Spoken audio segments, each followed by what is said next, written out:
For today's session, we're going to be focusing on consumer financing for eCooking appliances.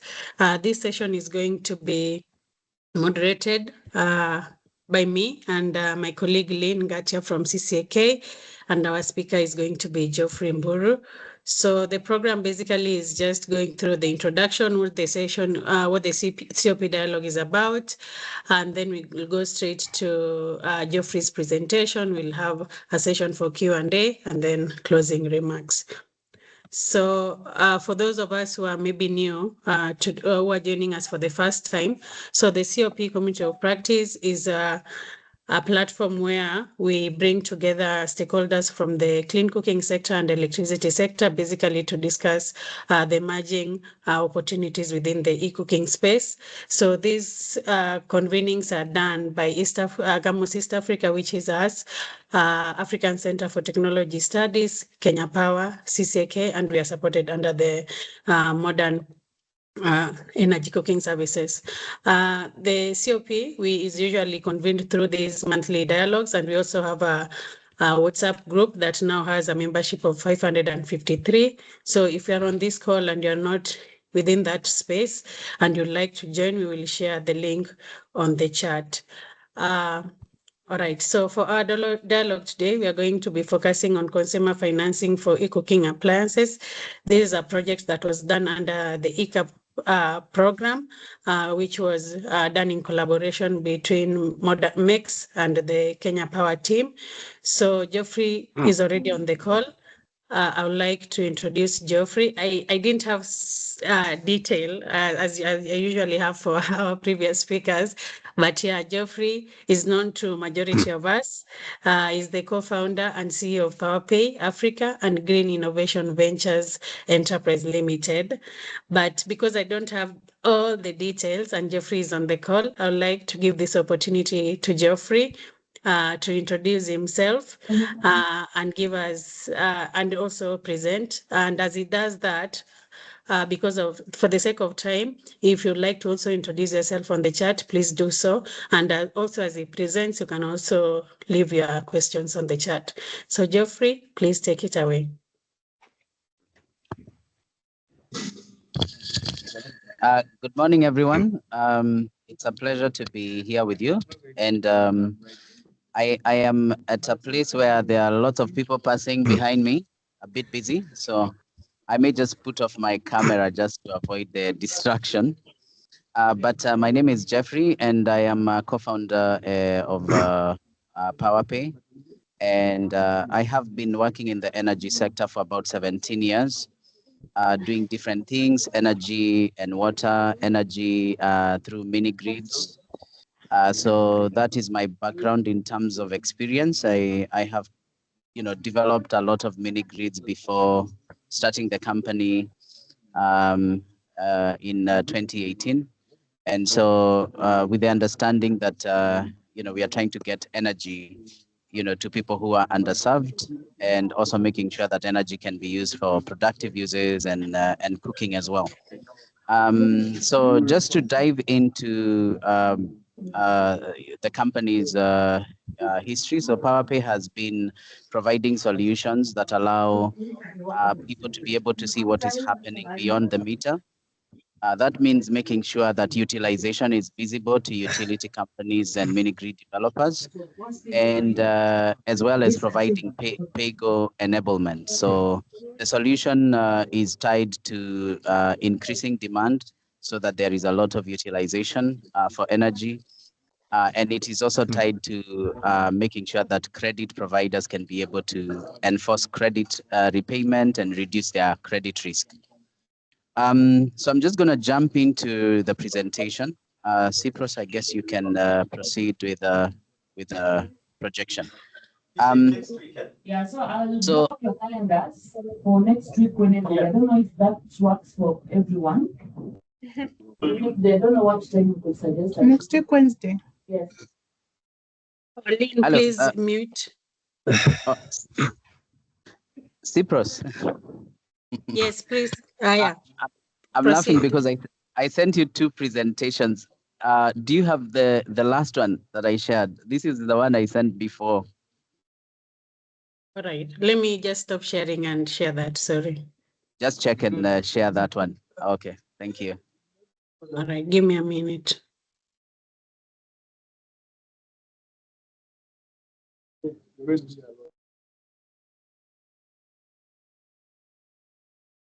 So just to give you a background of why this study was very important, consumer financing is necessary because low-income consumers, especially the ones who are getting connected to energy out of the urban and peri-urban areas, have an affordability issue.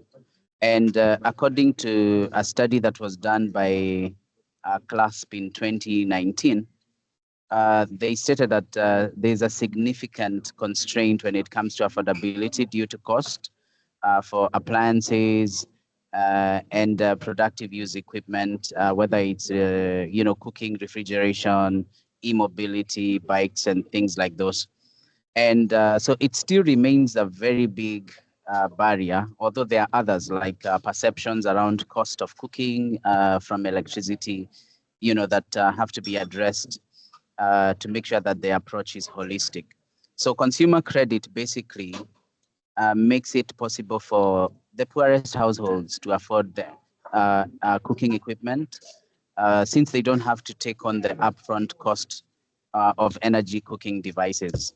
So it is therefore critical for these lower income customers who aspire to upgrade their cooking methods.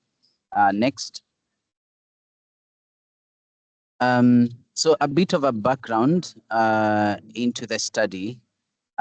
So before we embarked on this, the reason why it was called Stimulation Project, if you look at the title, is because Kenya Power was already offering a loan for people to connect to electricity, and they had varied success. So they had two groups of consumers, and they had done proper vetting for one group, especially the ones that got the steam alone, who are more sort of urban, peri-urban consumers. But for the last mile projects that they were doing, they realized that there was a very low repayment rate for those loans. So as we did this project, we had to be cognizant of the fact that there is a big challenge when it comes to repayment from last mile consumers. And so we tried to put measures in place to make sure that as we did the study, we were able to try and deal with some of those challenges and look at how do we make sure that repayment rates can be better.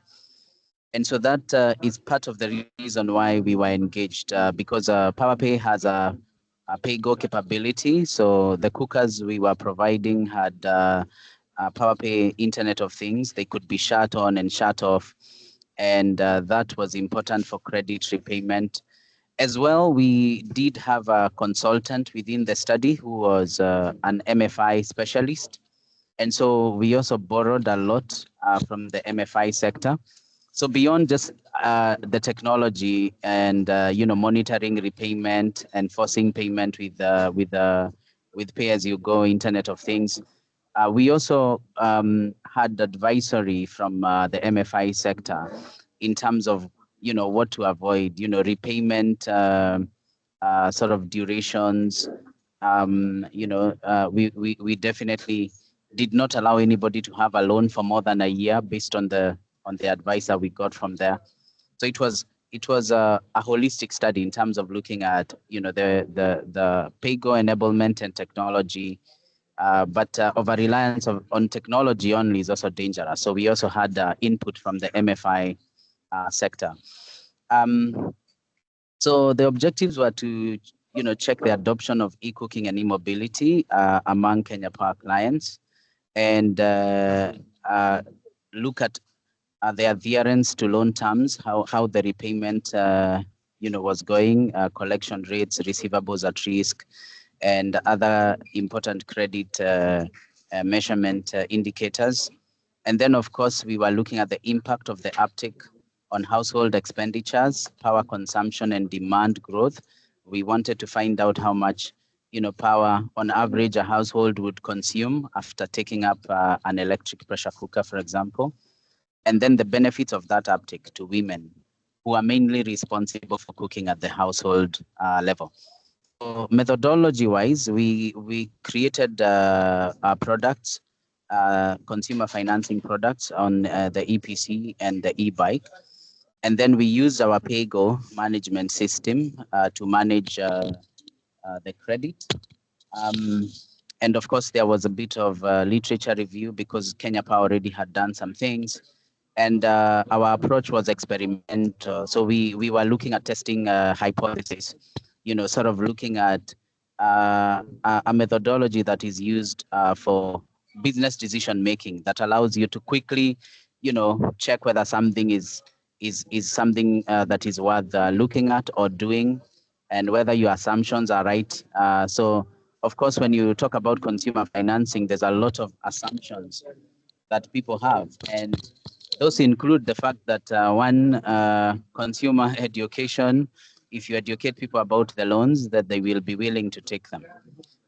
There's also assumptions that you will be able to collect money. Yeah. The other one is that the average revenue from electricity usage will go up because that's a major objective for the utility company to drive demand. The other assumption is that electrification of cooking and mobility can result in carbon emission reductions. And of course, you're checking whether people are moving away from using charcoal and other things, or are they reducing the usage of the other cooking methods that we are not encouraging. And then number 5, we wanted to check whether they are making any savings on their energy expenditures, which can align with the repayment, so that you're looking at can customers substitute the cost of charcoal, firewood, kerosene and the like, and then move that money into buying electric cooking equipment. We wanted to check the gender impacts. Are women being impacted positively? Health, cost savings. Some of these were very difficult to measure because, of course, the project was very short. But we did our best to get the results that we could within that duration of time. And then we wanted to see whether Kenya Power was willing to extend eCooking and eMobility STEAMA loans or work with other lenders, such as PowerPay, Equity Bank, beyond the project period. So in terms of results, so I'm just going to give you an overview of what we were able to find through the study. There was definitely an amazingly good customer satisfaction rate. As you know, the perceptions around cooking with electricity being expensive, being something that people may not be able to afford, of course, being new technology, so the feedback we got was, 9 out of 10 people thought that the satisfaction level was excellent in terms of our assessment.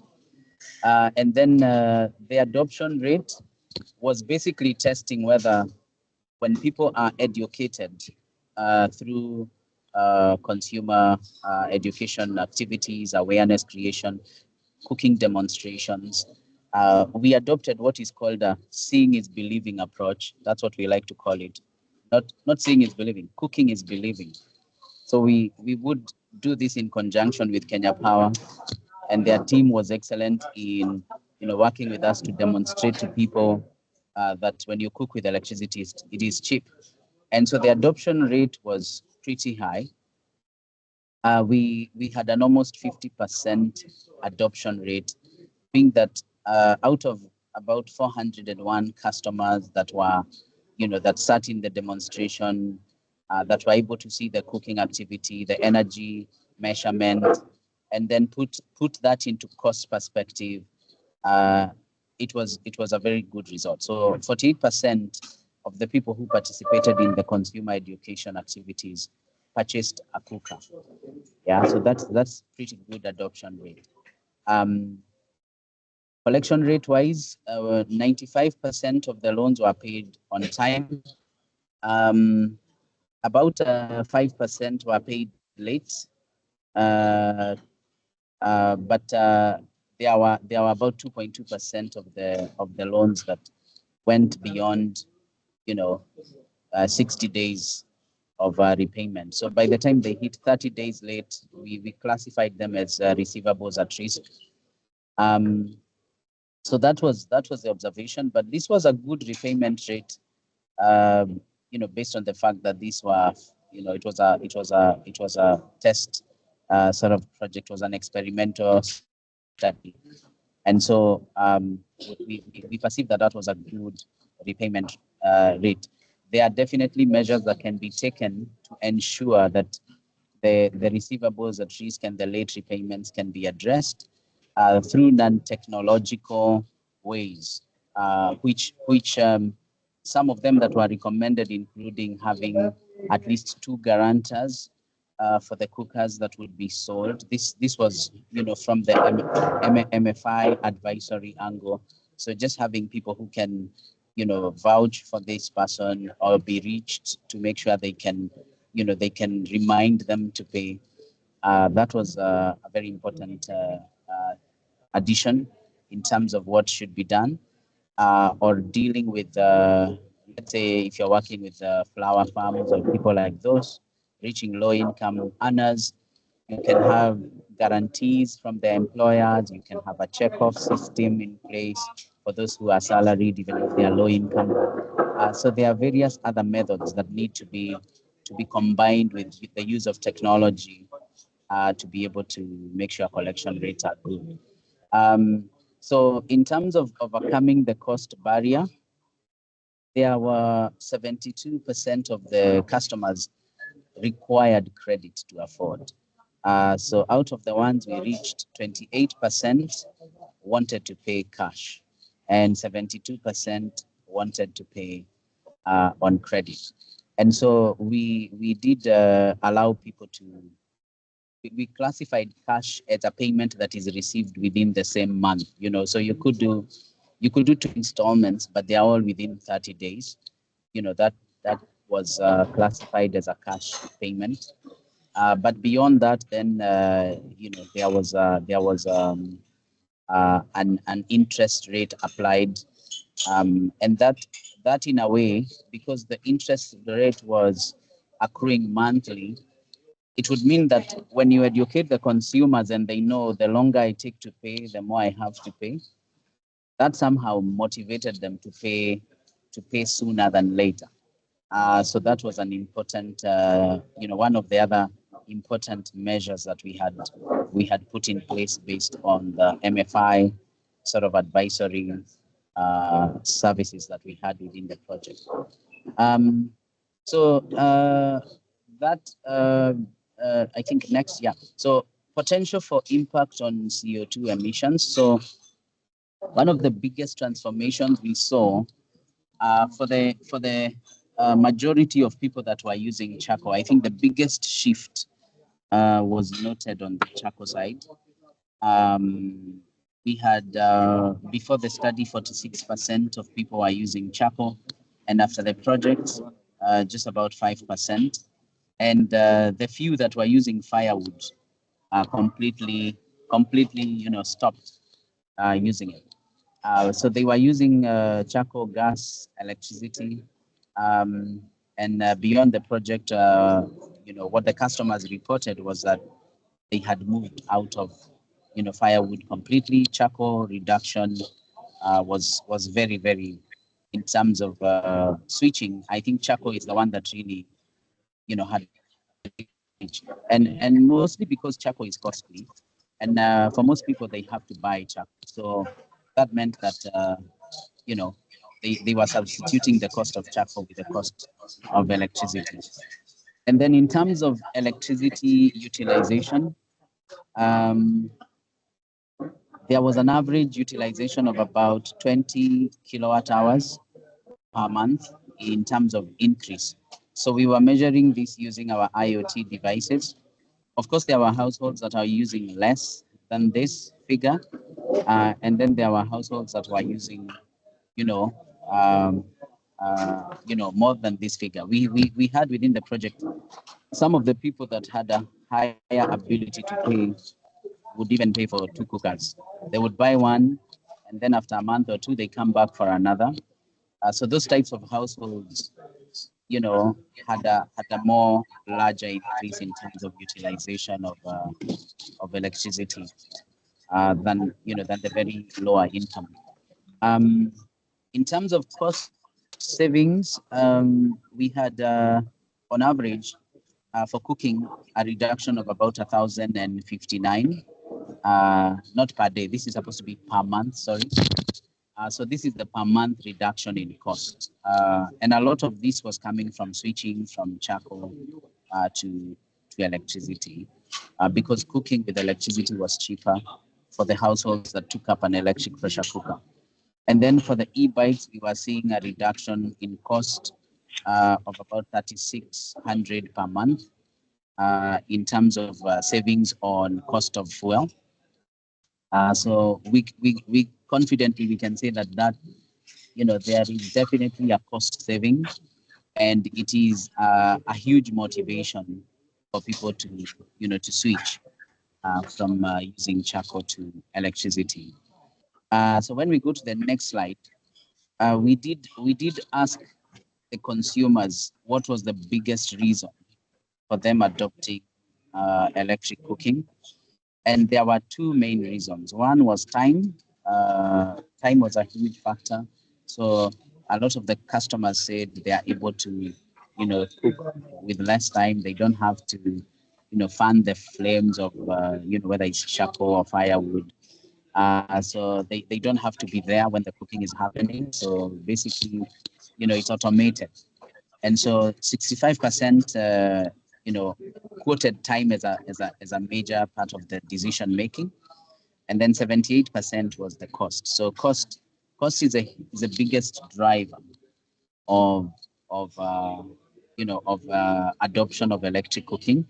We had other customers that quoted health, but the number was not as large as the cost element. So we specifically have people who even had, doctors telling them you need to stop cooking with firewood and charcoal, for health reasons. And so for some of them, for a few, it was very specific that they wanted something that would get them out of the smoky cooking.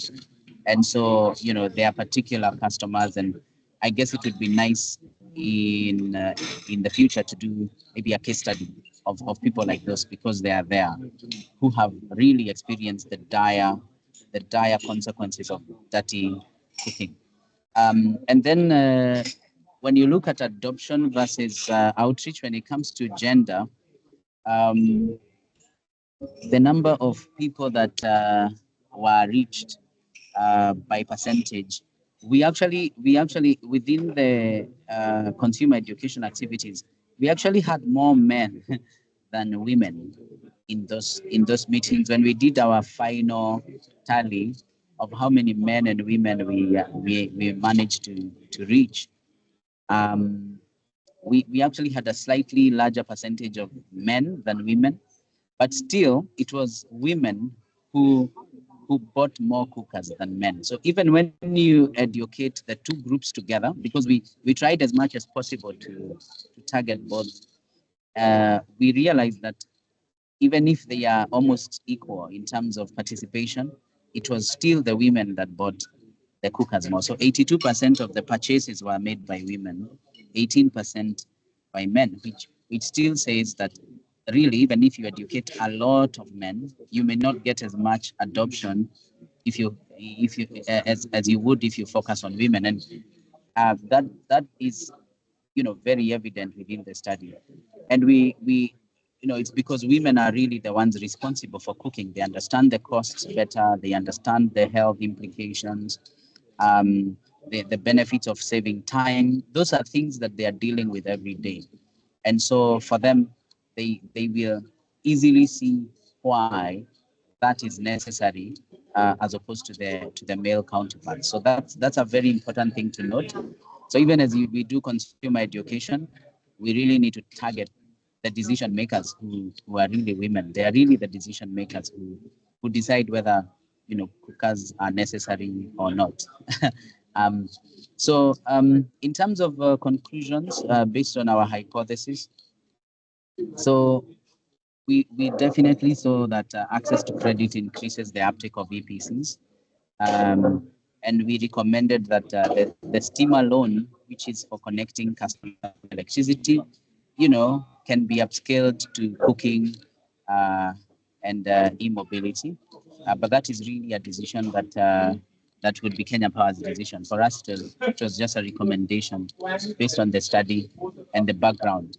And then cost effectiveness is at the top of the reasons why customers are happy with, adoption of EPCs. So efforts to demystify perceptions around cost are very important. And if that can be coupled with tariff incentives, definitely that will increase uptake, because cost is the biggest factor. And then electric cooking definitely has the potential to lower carbon emissions. And this was based on our observation, with the switching, especially from charcoal to electricity. That's the biggest movement we saw. It's the decision because charcoal is costly, but then it has potential to reduce carbon emissions. And then consumer awareness and education target women, since they remain the primary cooking energy managers at home and the main buyers of electric cooking equipment. And they benefit from the time savings and the reduced indoor house pollution. Cooking with electric pressure cookers saves money. Of course, that was the conclusion we had, because it was more cost effective than buying charcoal or firewood or kerosene. And then messaging, therefore, needs to be focused on these being the main reason for adoption. So I think efficiency is extremely important when you're promoting electric cooking, especially to first-time adopters. Cost is a huge consideration for them. It's really the first question they ask: how much is it going to cost me? And a lot of them will say, I don't believe it can be cheaper.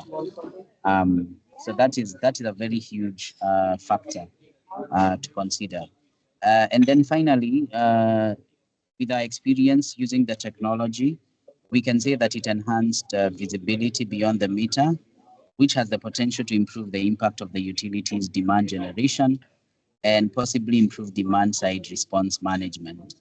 Because you can see the demand coming from cooking. If all cookers are digitalized, it is easy to tell whether there's a growing demand there and what that looks like in the future. Can it be modeled and forecasted?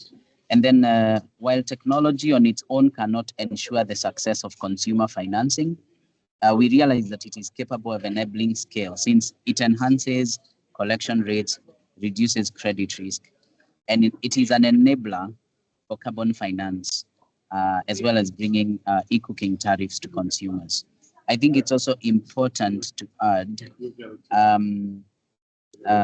that it is very important to be able to leverage technology to manage a lot of the cooking activities that we are doing, so that projects can benefit from carbon finance and other mechanisms that the technology brings. But on its own, it cannot manage credit risk on its own. Credit risk is a broad subject. You have to check customers' ability to pay, income levels. So companies have to develop a robust credit assessment, so that they are not, putting themselves into problems. So though it enhances collection, but it cannot be relied on as the sole solution. It is one of many that needs to be considered when implementing these projects. But I would like to add that it is also useful because it gives companies the ability to properly document their data in terms of demand, in terms of uptake, in terms of repayment. And that is very important even when, especially small companies that are looking to raise capital to scale cooking. Anybody who is financing will need your data and they need it very well done. Otherwise, due diligence processes will take forever to do. And then, finally, I shared a slide of what PowerPay does. So we say we digitalize. That means we put IoT in devices, and we are able to measure power consumption and other parameters. We monetize. That means we give you the ability to see and to visualize critical data, kilowatt hours consumption. You can turn off devices, turn them on. You can view how many hours your devices are being used every day, how many cooking activities and things like those. And then we have a platform that helps you to sell. If you're a distributor and you don't have technology to integrate your customer journey in terms of onboarding and in terms of digitalization and getting all the data integrated. So we have a solution that allows people to do that. And we also have an AI solution that we have been piloting for some time that allows for non-intrusive load monitoring. And we believe this is essential, especially for utilities, to be able to understand demand at scale. So with that, I think I can close the presentation there. And I'm happy to take questions. Okay. Thank you so much, Geoffrey. So with that, let me just read out a few questions that are already in the chat box. So the first question is from Matthew Leach. Geoffrey, how did the typical cost for a household split between additional electricity bill and paying for the EPC? And the cost saving you showed compared to charcoal, that includes the electricity and EPC payments. Geoffrey?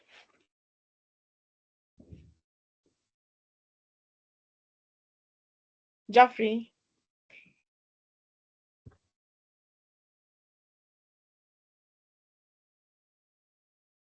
Yes, Cyprus. Sorry, I was I was looking at the questions and then had to go back to my to my unmute button. Okay. It's okay. So how did the typical cost for a household split between additional electricity paying for the EPC? Well, so from what we saw, and it would be interesting to look at individual customers. Our focus was very much on fuel replacement, I would say, because it was from a financing perspective. So we were looking more on fuel replacement than on comparing their electricity bill, to maybe previous. But I believe because we do have the meter numbers of the customers, this could be interesting to compare their bills and the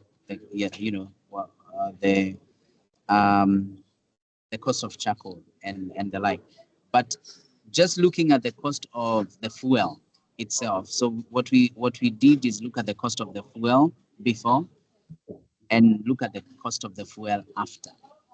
So we were very much focused on the fuel replacement as a motivator for for affordability. So people can see that I'm not going to incur any additional costs by adopting electric cooking. In any case, I'm going to save. So yeah, from that sort of fuel replacement angle, we can say that yes, there was a reduction on average of about 1,300 per month in terms of fuel replacement.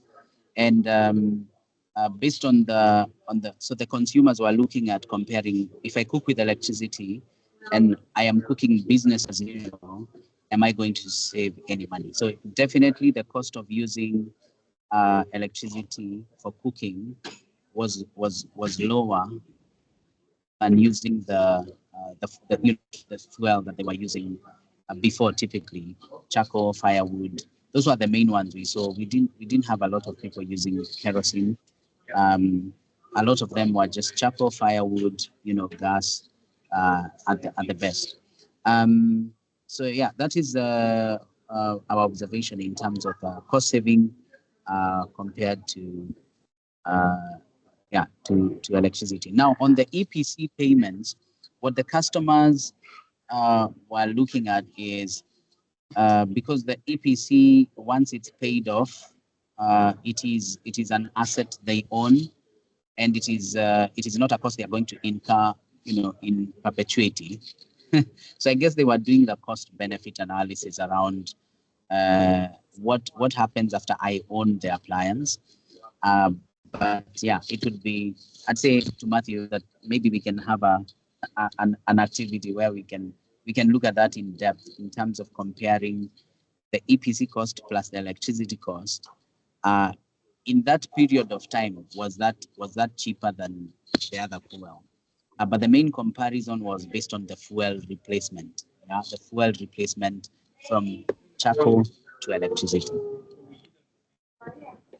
Okay, thank you so much, Geoffrey. Allow me to circle back with Matthew once more. Matthew, Yeah. Are you still in the call? Matthew? Yes, hi there. I'm still here. Okay, thank you. So are you satisfied with his answer, or would you like to, or would you be having a follow-up question? No, that's fine. I mean, it'd be great to talk more about it afterwards, because it would be really interesting to be able to compare, the total cost to the household, including the loan repayments, at least for the PACO period. But yeah, let's talk about that offline. Thank you very much. Great, thank you. Okay, thank you Matt. so much. That was a great question. Yeah. Okay, let me get the next question by Perez. So in the PAYGO model, customers pay as they go. Do you have some data of payment behavior? Are clients paying evenly, or they pay and cook and then stop paying and stop cooking? And how many dark days do you experience? Geoffrey? All right. So if I look at the data we had on utilization, I'd say that about 40% of the customers would use the cooker daily. And then the other 60%, it was very varied. There are people who would do 4 times a week, thrice a week, twice a week, once a week. And then there was even people who may cook once a month with that cooker. So there's a lot of variation in terms of, cooking behavior and usage of electricity. But I'd say that the ones who would be using it for a frequency that's more than a week were maybe about 7% of the customers. But the rest of them would at least use it once a week, about 10% twice a week, about 18% would use it thrice a week, and then about 18%, sorry, would use it 4 times a week, and about 11% would use it twice a week. So there's a variation, and so there's a slide we have on that in terms of utilization. But the number of people who would be using the cooker daily were about 40%. So that means there's need to encourage people to cook more with electricity.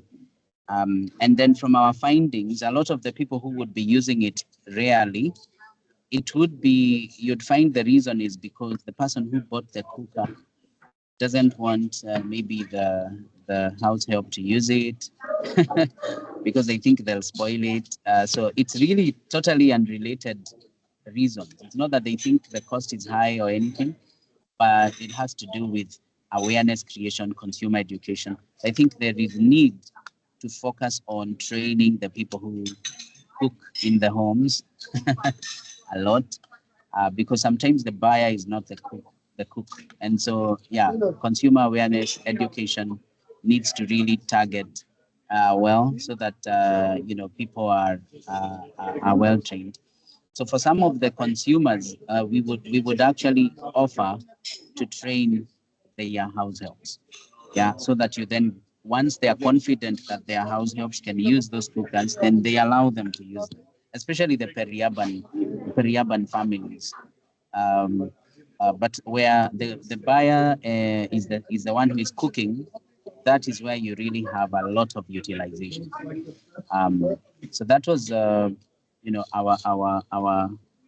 observation in terms of cooking frequency and some of the barriers that are there. Okay, and from his other question was, how many dark days did you experience? Did you ever have any dark days? I think by that he means probably days that they aren't really being used.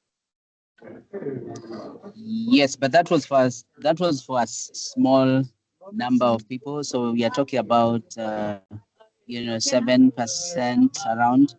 Uh, so yes, I would say for those there would be gaps in terms of utilization. Um, and yeah, so there is a role to make sure that people are really, once they buy that 7%, you do have to do some extra work, call them up, find out why are you not using the cooker, is everything okay, did you understand when we trained you. So yeah, we do have people who even bought a cooker but they were still not confident that they could use it. So yeah, it's all about focusing on ensuring that they are confident enough to use it and they don't feel like they might do something that they are afraid might ruin it, because an EPC for most families is an aspirational product. So when they buy it, they wanna treat it well, and so it's valuable to them, and so they feel like they don't want to endanger it by putting it in somebody's hands who may not know how to use it, or if they did not understand how to use it well, they will then be hesitant to do meals that they don't think they can do on the EPC. So as much as possible, I think disseminating information on how to utilize these things, yeah, how to be able to use them with ease, maybe looking at a sectoral-wide sort of awareness creation. But I think Kenya Power has done a lot with the Pikana Power Center.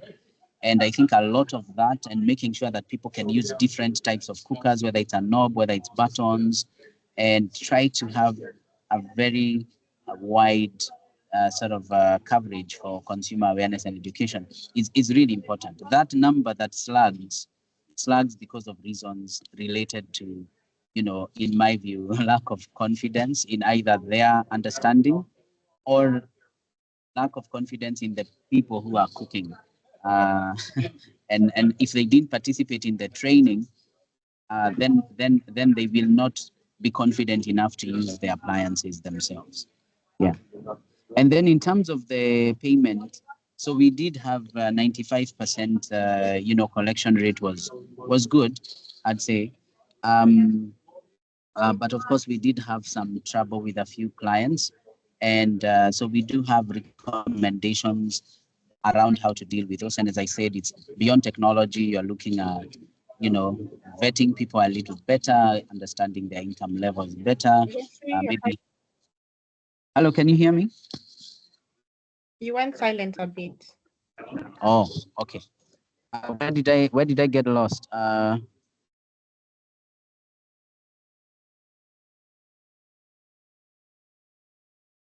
Yeah, sorry. So anyway, I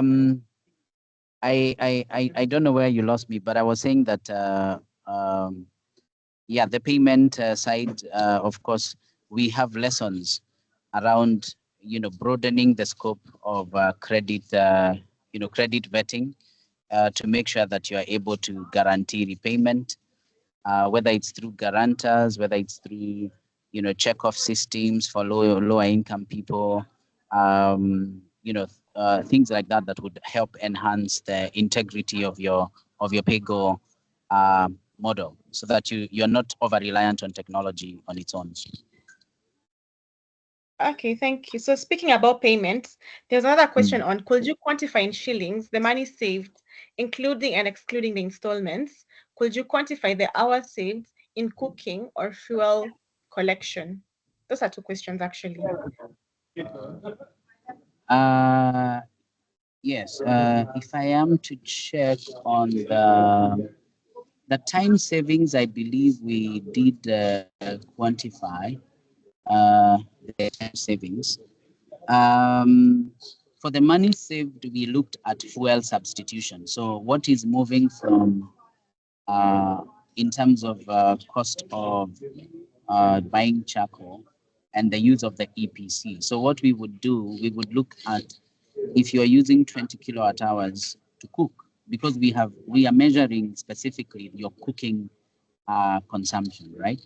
So we calculate the cost of that versus what you were using before, if it was charcoal or firewood or whatever, and then your entire budget for cooking we would be looking at what did you save based on the fact that electricity has substituted some of the stacking. You may have reduced firewood a bit, you may have removed charcoal. So at the end of the day, what is a saving? So we did have a saving of 1,359, and that is basically from fuel substitution. Beyond, so we did not include the repayments, you know, because the repayments are, we basically were looking at it in terms of the repayments not being a permanent measure. You know, they are not permanent. They basically will disappear once you've paid for the cooker. So we were focused on what is your saving once you own the device. But I think it would be interesting to look at, you know, that cost being there, lumped up in there. It would probably reduce the savings during the repayment period, but it's more like after the repayment period, what is your saving? And so that is the saving we have within our findings. So for the time savings, let me just check for you, because I did not put that in the report, but I know it is in the presentation, but it is somewhere within our report as a whole.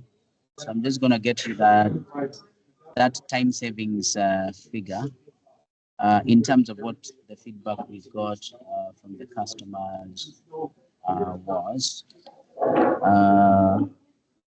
So on average, so cost effectiveness was the main factor, as well as time savings. I'm just trying to find that figure. Anyway, I'll find it. Just let me deal with the next question as I try to, to look and get you that figure. But I'm pretty sure I have it somewhere in the main report rather than on the presentation. So I'll get it for you in a few minutes.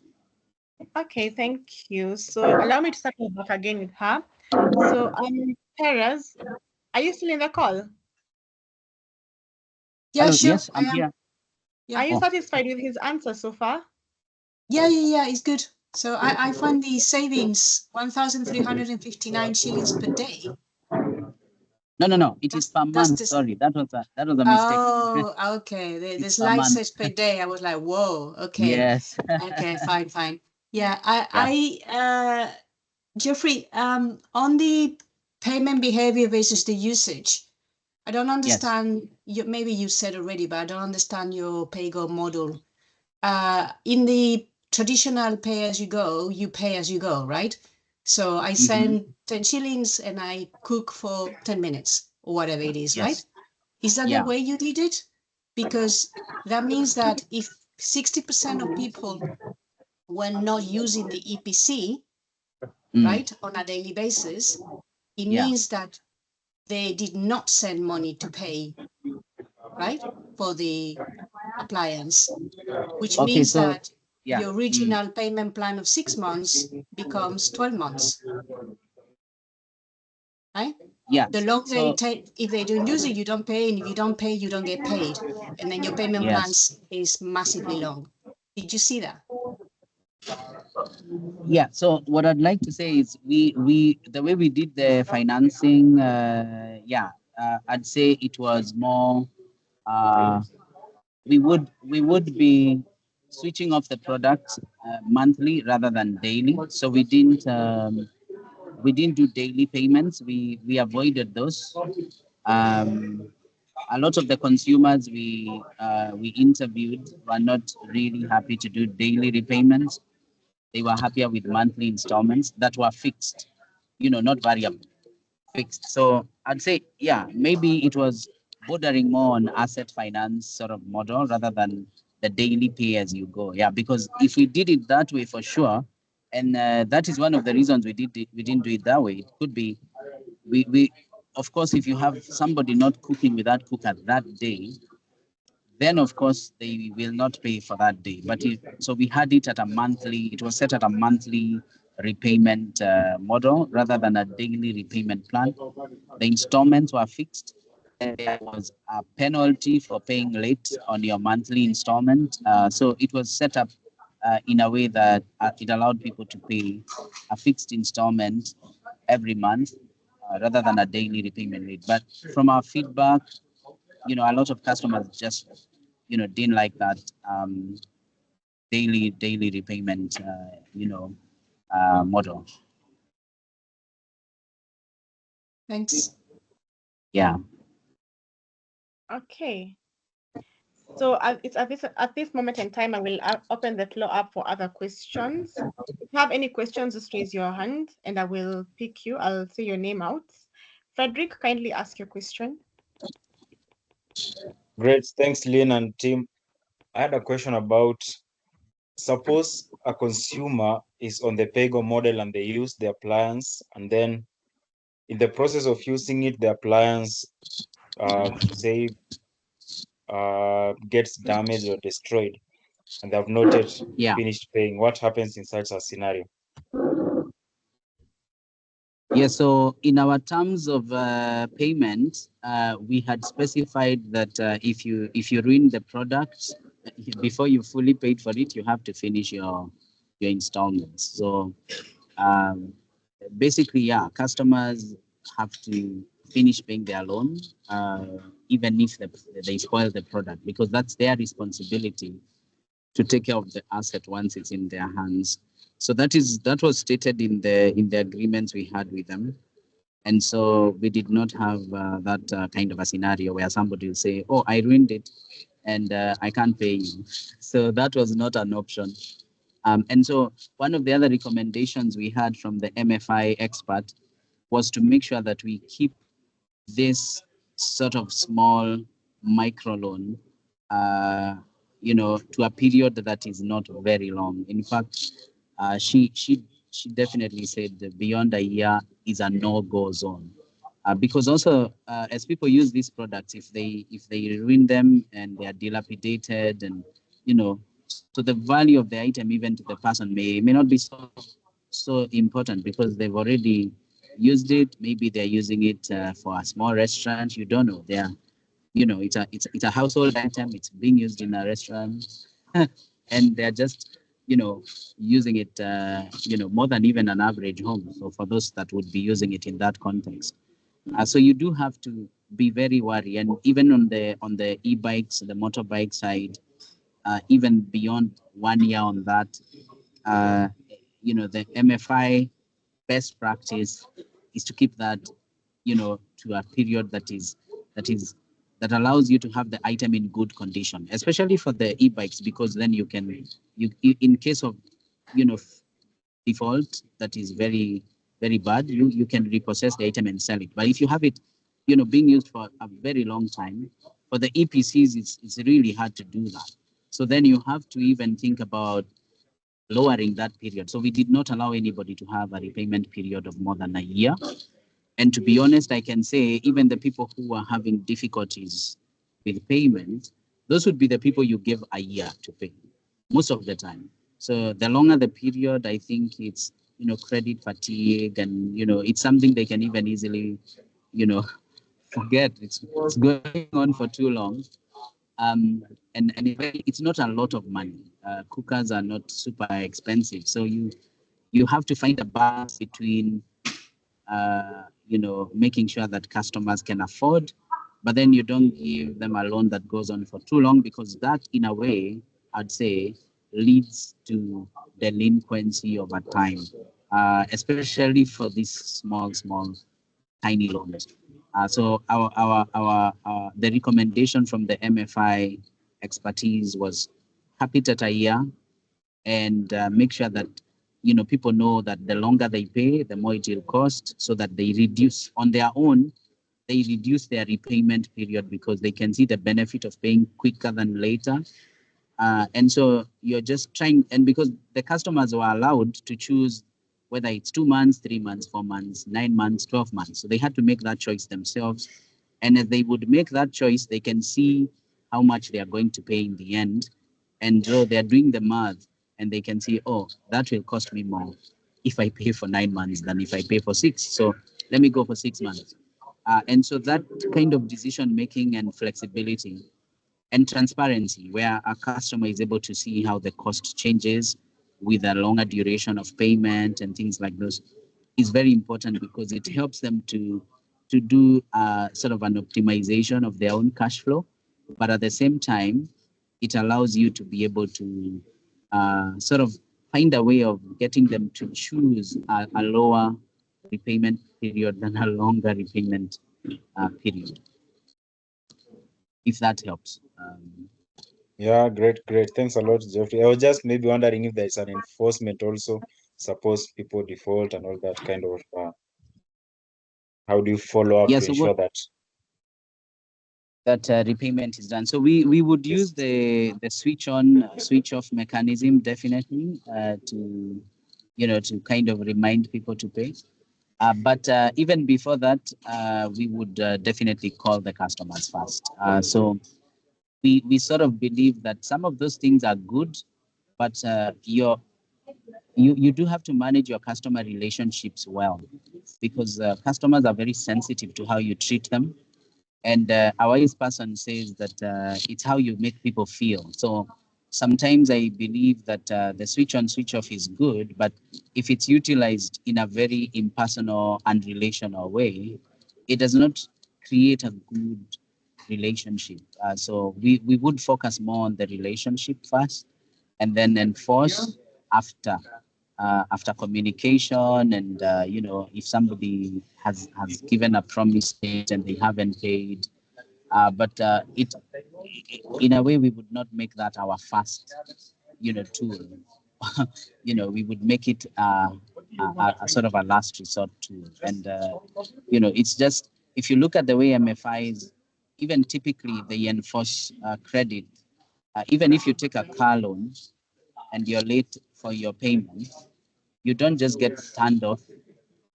Your card just doesn't stop. The bank will call you first, because the relationship is important. They know when they're going for those measures, you really are misbehaving. And so I feel, and the understanding from within PowerPay is that sometimes those mechanisms can be utilized in a way that they make customers, feel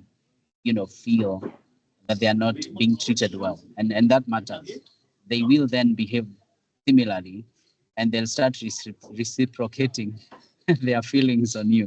So we would definitely give customers a warning. We would call them and make sure they know that in case it's not paid at a certain date, it will go off. So communication was a very important part of the experiment, and this is really borrowing from best practices around finance, and making sure that your customers are valued and they feel that they are valued. And that is why I said from the beginning that yes, the technology helps with enforcement, but you utilize it in a wise way. It's very good when it shows you who is behind, how many days behind, do you have receivables at risk, what is your collection rate. So it helps you to manage your business very well. But also, there's a way technology can be utilized that can be harmful to the relationships you have with your customers. So you have to balance the two, so that you're not making them feel, that they're being mistreated. As just an hour late, and the thing is off. And so there's no warning, there's no message, and there's no communication. And so we definitely, from the expertise that we had from the MFI side, we tried to take the best practices, from the financing mainstream, and try to make this work within the project. And I believe that helped in terms of collection rates. Great. Thanks a lot, Geoffrey. Okay, thank you so much. Does anybody else have a question? Kindly feel free to raise your hand.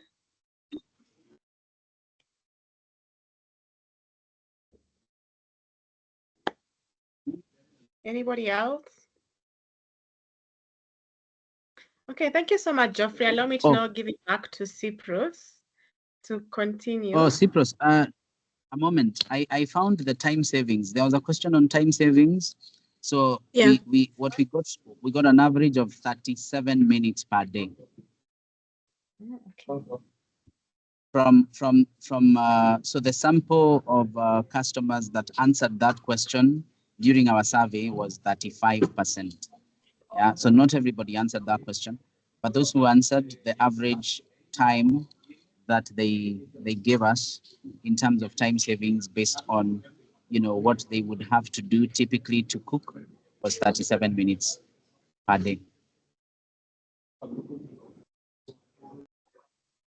Okay, thank you. Rosie, I hope you have had. Okay, Cyprus, you can now take it up.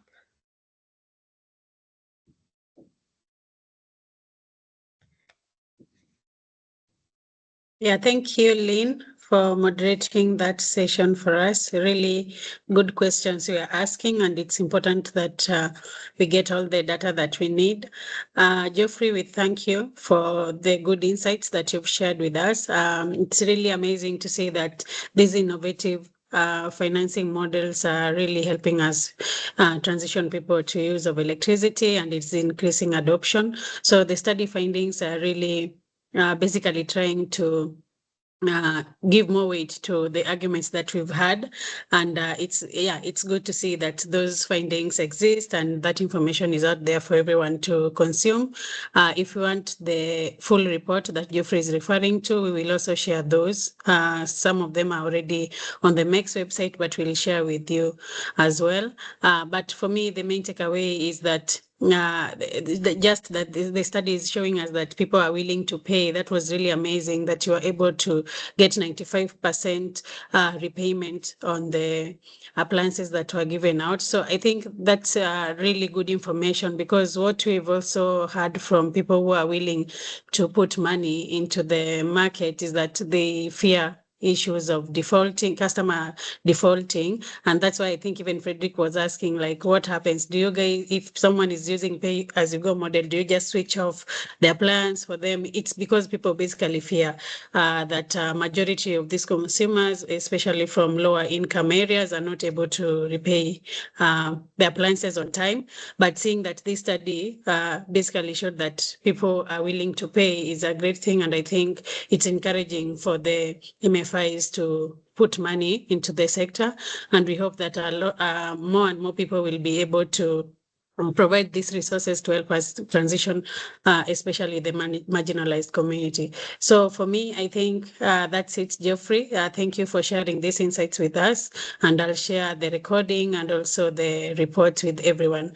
Otherwise, thank you. And also, we would like to let you know that we are going to have another webinar in less than 2 weeks. So that should be on 4th. Actually, it's less than in a week's time, on 4th, that is going to be focusing on digitizing the digital engagement, basically. Sorry, I think I was referring to another study that we're also going to be sharing soon, but this is about digital engagement. So this is going to also be shared by one of our colleagues who is on this call, and is basically trying to highlight the importance of amplifying the work that we are doing. And so we are hoping that you're also going to be available for this call, and we are looking forward to seeing you on that call as well. So otherwise, I think that is it from my side.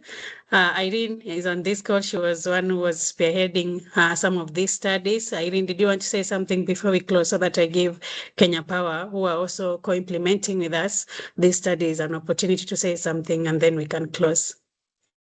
I hope I'm not ambushing you, Irene.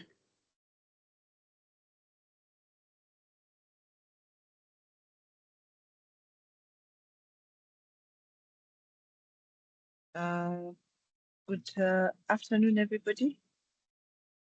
For sure, you're ambushing me because I was just here to listen to like everybody else. But this was a good study for us. Basically, because we would want everybody to start cooking with electricity, yet we are not ready to have people on bill financing. Because if we give people on-bill financing, that would mean that when they default, we'd have to disconnect from the meter, which then means we lose revenue, because even the little we're getting from the lights, from you charging your phone, or from you watching your TV, then even that we lose. So this was a study that we were very, very interested in, just to know whether people are interested in getting financed to buy appliances for cooking. And it was one of our best projects, because now we know that people are actually interested and people will pay if educated, if well given awareness properly, and if they understand exactly what they're buying, then they're going to use their appliances and they're going to pay for their appliances. In fact, I think Geoffrey already said that some of them opted to pay cash. I remember in one place where they actually waited for the one that for the appliance, the EPC that Wairimo was using to cook, to show them. They bought all the ones that Geoffrey had gone with, and actually waited for the one that they were using to cook, and went with even that one, which was very, very commendable, because it showed that there's an appetite for these appliances. What has been lacking is awareness. So for those out there who are selling EPCs, we are here. We are ready to partner with you to create awareness. We are ready to use our own resources, as in our own, more often than not, we use our own transport to get to you. We use our own ingredients to cook. If we know what the people in the area want to cook, we'll use our own ingredients to cook, and the people can taste the food, and they can actually see how many units have been used to arrive at the meal that they are testing. So thank you very much for everybody who's listened. Thank you, Geoffrey, for walking this journey with us. It's a very exciting journey. What Geoffrey also didn't tell you is that a lot of the people who are boarded, who may not have bought on the appliances on Paygo, were our staff. They ended up having to educate quite a few of our staff through this program, and quite a few of them bought. They may not have bought these particular EPCs, but they later on came and bought EPCs because they were part of the people that were educated. So thank you. Those are my comments for now. Thank you very much. Yeah, thank you, Irene, for always being available to give feedback. John, I see your hand is up. Do you want to say something? Yeah, thanks, Rose. So since Irene did such a fantastic job of replying on the fly to your ambush, it sparked another question in my mind around on-bill financing. So obviously on-bill financing puts a big risk in terms of credit default on the utility. So I can understand why Kenya Power would not want to go down that route because of what happened with the Stimulation connections with the on-bill financing facility through Stimulation. But as a question for Geoffrey, then conceptually, I'm thinking it is still possible for the, sorry, I'm being distracted by a small child here. It is still possible to disconnect the appliance alone using your interoperable IoT technology, right? If someone took a appliance through on-bill financing and they repaid through Kenya Power's billing system, and then they stopped repaying, they defaulted, then Kenya Power wouldn't have to turn the whole house off. If there were an interconnection between Kenya Power's systems and your interoperable IoT, they could turn off just the cooking appliance they haven't paid for. Am I correct in thinking that, Geoffrey, or is it more complex than I'm imagining?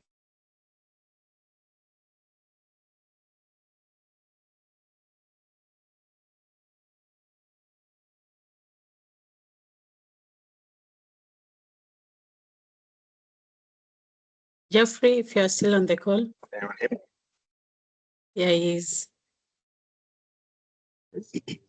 Hello, Cipro, sorry, I missed the question. All right, John, would you like to ask a question again? On-bill financing, can you lock out just the appliance rather than locking out the whole house? Yes, you can. So yeah, with IoT within the appliance, specifically, yes, you can lock out the appliance without locking the whole energy supply for the house. Yeah. Okay, great. So maybe that's an alternative pathway that we need to investigate going forward. As a utility, then maybe Kenya Power doesn't want to take the credit risk. So if we found a financier to take the credit risk, then we find an IoT provider like PowerPay who can turn off the appliance independently, then perhaps there is still a form of repayment that could leverage the utilities billing system as perhaps on-bill repayment rather than on-bill financing.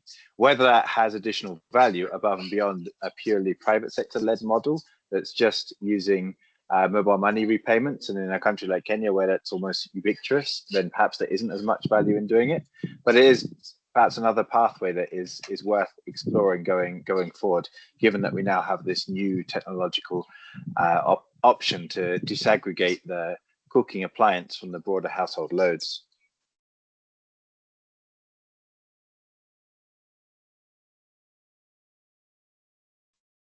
John, I could answer you on that one. Yes, we've already actually been discussing on that. We've already been discussing on that because already now we know that that can be switched off remotely without switching off the whole house. And that was something that was not there in the beginning when we were discussing with other financiers. When the study was being done, I remember by cross boundary, it was on billing or no, on billing for financing or no, nothing. Because there were no IoT appliances at that time. So for now, we know that this can happen. The only thing is that we would have to work with a supplier who would then be responsible for that, because as a company, we are not yet ready to be the ones selling the appliances, because that would involve having a warehouse, having people on standby to deal with any spoiled any repairs and maintenance. But we'll definitely be working with suppliers so that they can take care of that part. So it's something that has been we've been talking about as a utility with the people concerned, and it's a door that is a bit more open than it was in the beginning. So John, it's something that yes, it's an open door right now. It's not the way it was in the beginning when we first started talking about it. Thank you. Fantastic. Thanks, Irene. Right. Yeah, I think that means we've come to a close, and I want to thank you for holding on for the last minute conversations that we've just had, equally very important. So yeah, see you in the next dialogue. Have a good afternoon.